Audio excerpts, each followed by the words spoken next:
Hello மக்களே. So இன்றைக்கி நாம் வந்து க்ராசன்ட் பண்ண போகிறோம். அதாவது almond chocolate almond croissant and cheese croissant பண்ண போகிறோம். அது எப்படின்றதை இன்றைக்கி உங்களுக்கு காமிக்கிறேன். அதுக்கு வந்து கொஞ்சோண்டு வார்ம் வாட்டர், கொஞ்சோண்டு வாட்டர் எடுத்துக்கோங்க. அந்த வாட்டரை வந்து கொஞ்சம் வார்ம் பண்ணிக்கோங்க. ஒரு 30 செகண்ட்ஸ் பண்ணால் போதும், நிறைய வேணாம். ஒரு இன்ஸ்டன்ட் ஈஸ்ட், இது எல்லா இடத்துலையும் கிடைக்கும். நீங்கள் எங்கேனாலும் இன்ஸ்டன்ட் ஈஸ்ட் வாங்கிக்கலாம். ஈஸ்ட் வாங்கிக்கோங்க. அது இதில் போட்டுருங்க.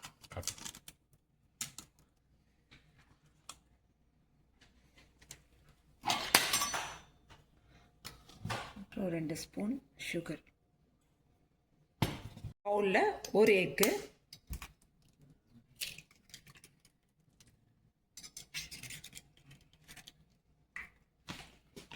வெஜிடேரியன் வந்து என்ன பண்ணுவாங்க?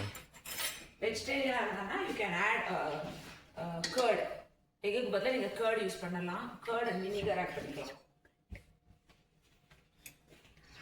அப்புறம் அதில் சுகர். இது வந்து நம்ம வந்து க்ராசன்ட்னா நம்மளுடைய சுகர் வந்து கேக் அளவுக்கு இருக்காது. நம்ம சுகர் வந்து அதில் கொஞ்சம் கம்மியாக தான் போடுவோம். ஸோ பன் மாதிரி தான், அதனால் வந்து அதில் சுகர் வந்து நம்ம கம்மியாக தான் போடுவோம்.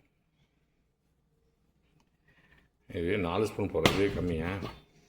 நிறைய க்ராசன்ட் இருக்கும்ல, ஒரு க்ராசன்ட் பண்ணல ஆமாம். அவங்க கூட சமைச்சா கொஞ்சம் பயமாக தான் இருக்குது. அப்புறம் பட்டர் போடலாம், இல்லைன்னா வெஜிடபிள் ஆயில் போடலாம். நான் கோகோனட் ஆயில் போடுறேன்.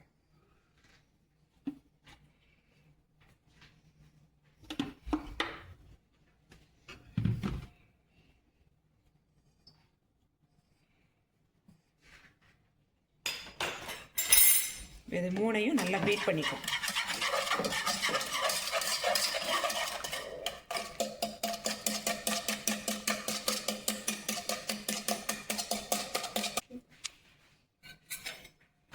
ஓகே, இது நல்லா பீட் ஆயிடுச்சு. இப்போ இதில் வந்து நம்ம ஃப்ளவர் போட போகிறோம். இப்போ ஃப்ளவர் போட போகிறோம். எந்த ஃப்ளவர் உங்களுக்கு வேணுமோ, ஆக்சுவலாக யூ கேன் யூஸ்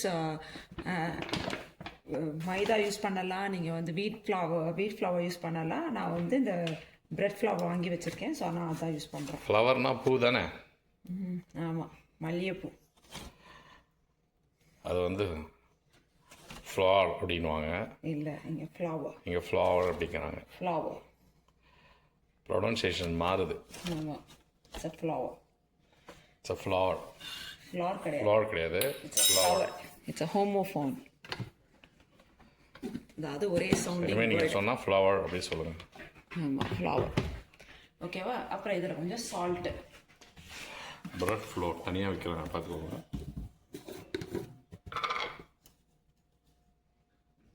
கொஞ்சம் சால்ட்டு போட்டு வச்சிட்டோம். இப்போ நம்மளுடைய ஈஸ்ட் ஆக்டிவேட் ஆகிடுச்சுன்னா அந்த ஈஸ்ட்டு பாருங்கள், நல்லா ஃபுல்லாக மேலே வரைக்கும் பொங்கி வந்துருச்சு ஈஸ்ட்டு. இப்போ ஸோ இது நம்ம ஈஸ்ட் நல்லா ஆக்டிவ் ஆகிடுச்சு. நம்ம இப்போ இந்த ஈஸ்ட்டை போட்டுடலாம்.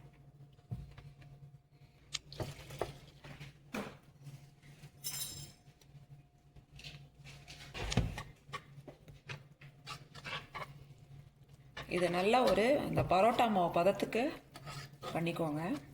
எதுக்குன்னா நம்ம வந்து நல்லா உருட்டி எடுக்கணும் நம்மளுடைய இதை. ஸோ பாருங்க, இப்போ நல்லா இதுவாக இருக்குது. ஸோ நம்ம இது எவ்வளோ இது தேவையோ அந்த அளவுக்கு நீங்கள் மாவு சேர்த்துக்கலாம் மேலே.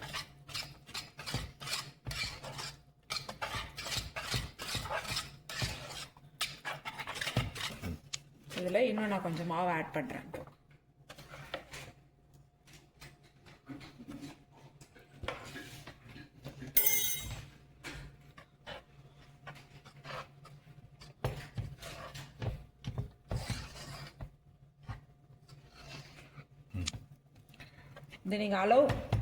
இதை நீங்கள் ஒரு அளவு பார்க்க போனீங்கன்னா ஒரு 2.5 கப்பு கிட்ட வரும் மாவு.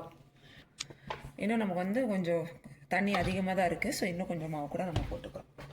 இதை நீங்கள் ஆக்சுவலாக பார்த்து தான் நீங்கள் சேர்க்கணும், எந்த அளவுக்கு மாவு போடணும்னு. ஒரே நேரத்தில் நிறைய போட வேணாம், கொஞ்சம்.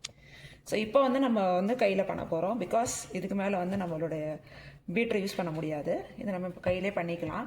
ஸோ உங்களுக்கு அளவு அப்படின்னு பார்க்க போனீங்கன்னா ஒரு 2.5 கப்ஸ், ஒரு முட்டை எடுத்திங்கன்னா 2.5 கப்பு மாவு, 1/2 கப்பு எண்ணெய், 1/2 கப்பு சுகர் அந்த கணக்கில் வச்சுக்கோங்க. ஒரு ஒரு 1/2 கப்பு தண்ணி அந்த கணக்கில் வச்சுக்கோங்க. ஸோ வந்து இது அதுக்கேற்ற மாதிரி மிக்ஸ் பண்ணுங்கள். பத்தலைன்னா கூட குறைய பத்தலைன்னா நீங்கள் சேர்த்துக்கலாம், ஒரு பிரச்சனையுமே இல்லை, ஒன்றும் ஆகாது, நல்லா தான் வரும். இப்போ நம்ம பரோட்டா மாவு பதத்துக்கு வந்துருச்சு பார்த்தீங்களா. ரொம்ப ட்ரையாக இருக்கக்கூடாது, ஓரளவுக்கு கொஞ்சம் இந்த மாதிரி ஸ்டிக்கினஸ் இருக்கலாம். அதுக்காக ரொம்ப தண்ணியாகவும் இருக்கக்கூடாது. இது கொஞ்சம் நேரத்தில் இன்னும் உங்களுக்கு நல்லா இதாயிரும், செட் ஆயிரும், ஒட்டாமல் வந்துடும் கையில். பரோட்டா மாவு ஞாபகம் வருது. பரோட்டா வந்து மைதா மாவில் பண்ணுவாங்க. நம்ம பண்ணுற இந்த வீட் பிரெட் ஃப்ளார் இது பாருங்கள், அன்பிளீச்ட் ஹாட் ரெட் வீட் ஃப்ளாரில் பண்ண போகிற ப்ரெட்டு. இதில் ப்ரோட்டீன் ஒரு 4 grams இருக்குது, 6% of your daily needs. Fibre ஒரு less than 1 gram, 3%. So comparatively better than your maida. So கொஞ்சம் எண்ணெய் போட்டு இந்த மாதிரி நல்லா பிசைஞ்சு வச்சுக்கோங்க. நல்லா பாருங்கள், பிசைஞ்சு இப்போ நீங்கள் வச்சிங்கன்னா நல்லா ரைஸ் பண்ணுறதுக்கு நம்ம இப்போ இதை ஒரு நல்ல ஏர் டைட்டாக பேக் பண்ணி உள்ள காற்றே போகாத அளவுக்கு பேக் பண்ணி மாவை இதை நம்ம வச்சுருவோம். இது நல்லா ரைஸ் ஆகும் இப்போதைக்கு. நல்லா பரோட்டா மாவு மாதிரி பிசைஞ்சிருக்கு. இதை வந்து நல்லா ஒரு துணி போட்டு நல்லா பேக் பண்ணி வச்சுருங்க. ஒரு 1 hour 2 hour வச்சிங்கன்னா இது நல்லா ரைஸ் ஆகி வரும். அதுக்கப்புறம் நம்ம அடுத்த ஸ்டெப் பார்க்கலாம். பார்த்தீங்களா, நம்ம மாவு பொங்கி மூடியே திறந்து வெளில வந்துடுச்சு. பாருங்க, நம்ம மாவை சூப்பராக பொங்கிடுச்சு. ஸோ இதில் இருக்கிற ஏர் பபிள்ஸ் எல்லாம் இப்போ நம்ம வந்து எடுத்து விடணும். பார்த்தீங்களா, இந்த மாதிரி நல்லா பொங்கி வந்துச்சுன்னா உங்களுக்கு சூப்பரான croissant ரெடி ஆகிடும். ஸோ இனி இந்த பரோட்டா சுற்றி அடிக்குமா பலூன் மாதிரி மேலே புஷ் வருமே, அந்த மாதிரி இந்த அதை விட பெருசாக நிறைய வரும். ஸோ இது பாருங்கள், இதில் இப்போ நான் வந்து சாக்லேட் croissant பண்ண போகிறேன். ஸோ சாக்லேட் நல்லா ஷ்ரெட் பண்ணி வச்சுருக்கேன், டார்க் சாக்லேட்டு நல்லா ஷ்ரெட் பண்ணி வச்சுருக்கேன், ஆல்மண்ட் ஷ்ரெட் பண்ணி வச்சுருக்கேன். அதே மாதிரி சீஸ் croissantக்கும் சீஸும் நம்மளுடைய பூண்டு அண்டு அந்த ஆரிகானோ அதெல்லாம் போட்டு மிக்ஸ் பண்ணி அது ஒரு இதுவாக வச்சுருக்கேன். ஸோ 2 வகையான croissant நம்ம பண்ண போகிறோம். அது என்ன சீஸ் அது வந்து ஸோ இந்த சீஸ் தான் இப்போ நான் ஷ்ரெட் பண்ணி வச்சுருக்கேன், பார்மேசியன். இது வந்து old cheese, American grana exclusive 24 month age cheese. ஆமாம், ஓகே. சரி வாங்க நம்ம இதை பண்ணிடலாம். இப்போ அடுத்து gluten free, BST free. So, இந்த இன்னொரு டாக்டர் பால் 2 வச்சுக்கிட்டு நான் படுற பாடு. வீட்டுக்கு டாக்டர் பால் வந்துட்டார். இப்போ என்ன பண்ணுறது? சரியா, இப்போ இதை நம்ம 2ஆக கட் பண்ணிடுறோம்.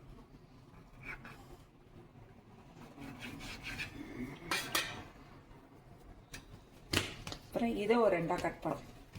இந்த பாகம் வந்து நம்ம வந்து சீஸுக்கு வைக்கிறோம், இது வந்து சாக்லேட்டுக்கு வச்சு போகிறோம். இது சீஸுக்கு வச்சுக்க போகிறோம், சாக்லேட்டுக்கு வச்சுக்க போகிறோம்.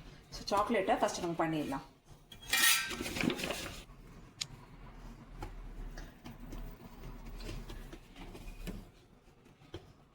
மாவு டஸ்ட் பண்ணி நல்லா இப்போ சப்பாத்தி உருட்டுற மாதிரி உருட்டிக்கோங்க.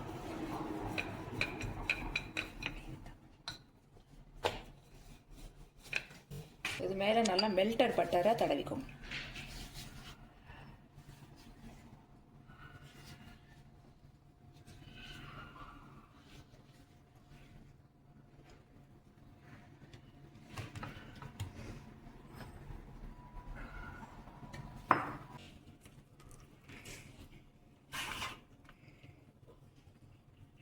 சாக்லேட் ஆல்மண்ட் croissant அது. தமன், உன் ஸ்கூல்ல நடந்த அந்த இன்சிடென்ட் எனக்கு சொல்லுங்க. இல்ல இருக்கட்டும், உங்க ஸ்கூல்ல அந்த ஃபுட்பால் ஒரு இன்சிடென்ட் நடந்துச்சுன்னு சொன்னி, அதை சொல்லு. என்ன ஒரு ஃபுட்பால்ல அந்த பசங்களை வந்து யாரோ ஒரு பையன் வந்து இந்தியன் பையன் ஏதோ சொன்னா, அதுக்கு வந்து அவனுக்கு பனிஷ்மெண்ட் கொடுத்தாங்கன்னு சொன்னி, அது என்னன்னு சொல்லு. ரொம்ப பெஸ்ட் சொல்றேன். ஸோ வந்து இது நாங்கள் வந்து ரீசஸ்க்கு போனோம். ரீசஸ்னா என்னன்னு தெரியாது. ரீசஸ்னா என்னன்னு சொல்லு. ரீசஸ்னா பிடி பீரியட். பிடி பீரியட் தான் யூஎஸ்ல ரீசஸ்ன்றாங்க. பிடி பீரியடுக்கு போனோம். ஆமா, நம்ம எங்க ஊர்ல எல்லாம் உற்சாகத்துக்கு தான் ரீசஸ். இந்த ஊர்ல பிடிக்கு தான் ரீசஸ். இது ரீசஸ்க்கு போனோம். அங்கே வந்து இது ஃபுட்பால் விளாடணும், also known as soccer. So அது விளையாடணும்.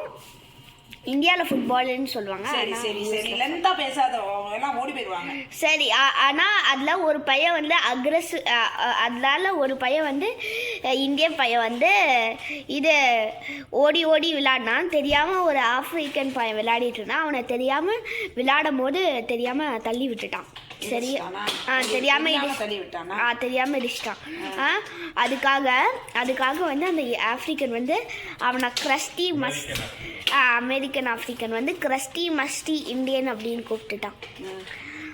அதுக்கு என்ன அர்த்தம்? கிரஸ்டி மஸ்டி இந்தியன்னா மஸ்டினா கெட்டு போனது. அப்படியா? கிரஸ்டி மஸ்டி இந்தியன் அப்படின்னு சொன்னாமா? ஆமாம். அதுக்கு வந்து மேம் வந்து you are not allowed to play soccer anymore அப்படின்னு தான் சொன்னாங்கன்னு என் ஃப்ரெண்டு சொன்னான். அந்த தெரியாமல் தள்ளி விட்ட ஃப்ரெண்டு அவன் வந்து திருப்பியும் அவன் சாக்கர் விளையாடக்கூடாதுன்னு மேம் சொல்லிட்டாங்க அப்படின்னு சொன்னான். தள்ளி விட்ட பையன் ஃப்ரெண்டா, கீழே விழுந்த பையன் ஃப்ரெண்டா? தள்ளி விட்ட பையன் தான் என் ஃப்ரெண்டு. தள்ளி விட்ட பையன் தான் ஃப்ரெண்டா? அவன் வந்து சேட்டக்கார பசங்க தான் அவனுக்கு தோஸ்தா இருக்கானுங்க. அவனுக்கு வந்து இது அந்த அவன் தள்ளிவிட்ட பையனால இனிமேல் சாக்கர் விளையாட முடியாதுன்னு சொல்லிட்டாங்க. ஆனால் அடுத்த நாள் பார்த்தா சாக்கர் விளையாடிட்டு இருக்கிறான். ஸோ வந்து ஒருத்தவங்களுடைய நேஷ்னாலிட்டியை வச்சோ, அவங்களுடைய கலரை வச்சோ, அவங்களுடைய ரேஸை வச்சோ நம்ம என்ன பண்ணக்கூடாது? ஜட்ஜ் பண்ணக்கூடாது, கிண்டல் பண்ணக்கூடாது. ஜட்ஜ் பண்ற நீ பெரிய ஜட்ஜ் எல்லாம் கிடையாது. யாரையும் கிண்டல் பண்ணக்கூடாது. எல்லாருமே all are equal. All are humans. Even the people who is working under you, the people who are house helpers, அவங்க எல்லாரும் எப்படி கூப்பிடணும்? மரியாதையா கூப்பிடணும். அவங்கள்ட்ட மரியாதையா நடந்துக்கணும். சரியா?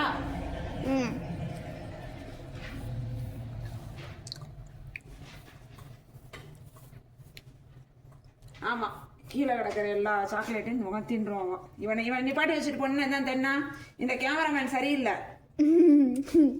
இந்த கேமராமேன் இருக்கிற சாக்லேட்ல இப்பயே காலி பண்ணிட்டு போயிடுவோம். டேய், next batch cheese batch. Cheese croissant. அது என்ன தடவிட்டு இருக்கிற? Butter, melted butter. ஓகேவா? ஸோ நம்ம பார்மேசியன் சீஸ் போட்டு அடுத்த croissant. Cheese, garlic and oregano mix பண்ணி.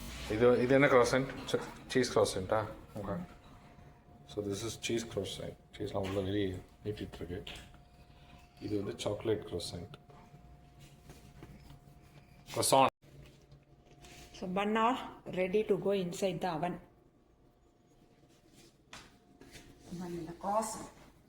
croissant அவனில் போடுறோம். ப்ரீ ஹீட்டான அவனில் போடுறோம்.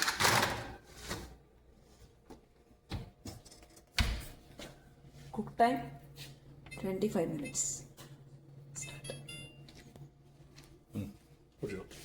பாயசம் ரெடி.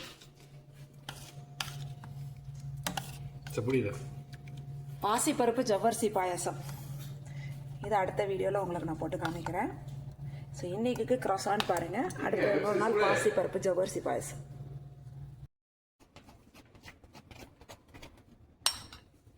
சூப்பராக பொங்கி வந்துருச்சு.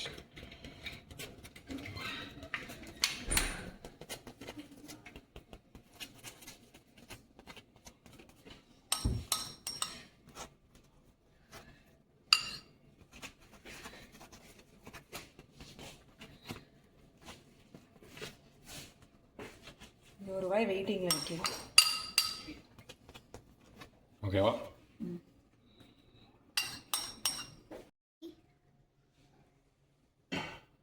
Hot chocolate. It's soft. Yeah, it's soft.